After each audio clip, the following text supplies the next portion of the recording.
It saddens me. It angers me. It is the call to action to hear that so many women have lost their jobs, to know it, to see the statistics myself. So I have to get that out on the table in case there's some passion behind what I say.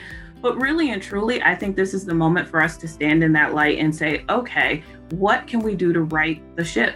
I mean, when we look at our peers, when we look at other countries that are female led, and we see how they've moved through the pandemic, how their leave policies around, childcare have impacted women's ability to stay in the workforce, it kind of forces us to turn that lens on ourselves and say, okay, how do we step up for the women who have done so much for us?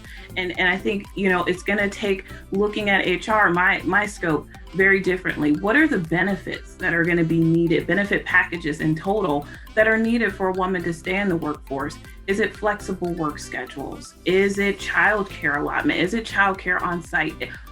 I just think that this is that opportunity, Gina, where we are on like the horizon of something better and new. And I think as we move into the future, that's how leaders have to think. How do I value this person as a whole? I will borrow your language, who is a mother or who is a caregiver, and make that space for them to be a valuable employee, as well as still be that champion for their family.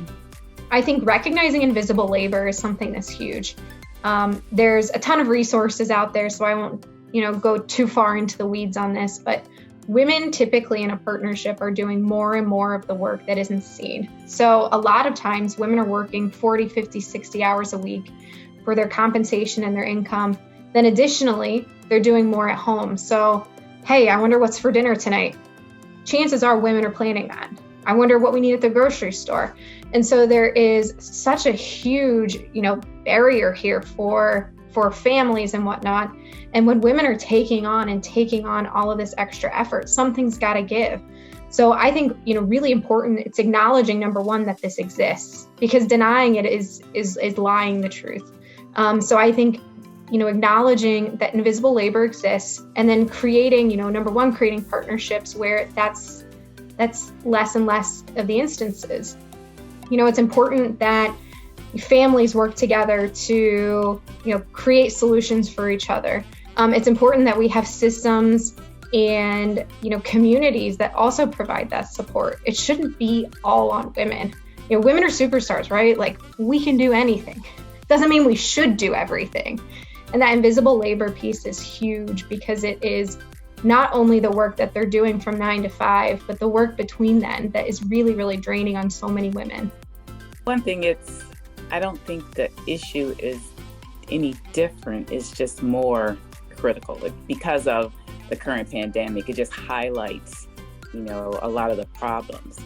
But the thing that I think about, like in all times, is the need just to be enterprising, right? And that's on a number of levels. So I would say it's a very tough time, and there are more pressures now, because you can't move around as much and you're trying to be safe.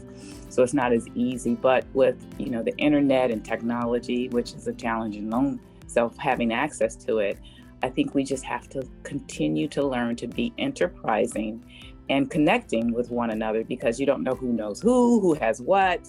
But when we band together, like we've seen, since the beginning of time, we can do amazing things.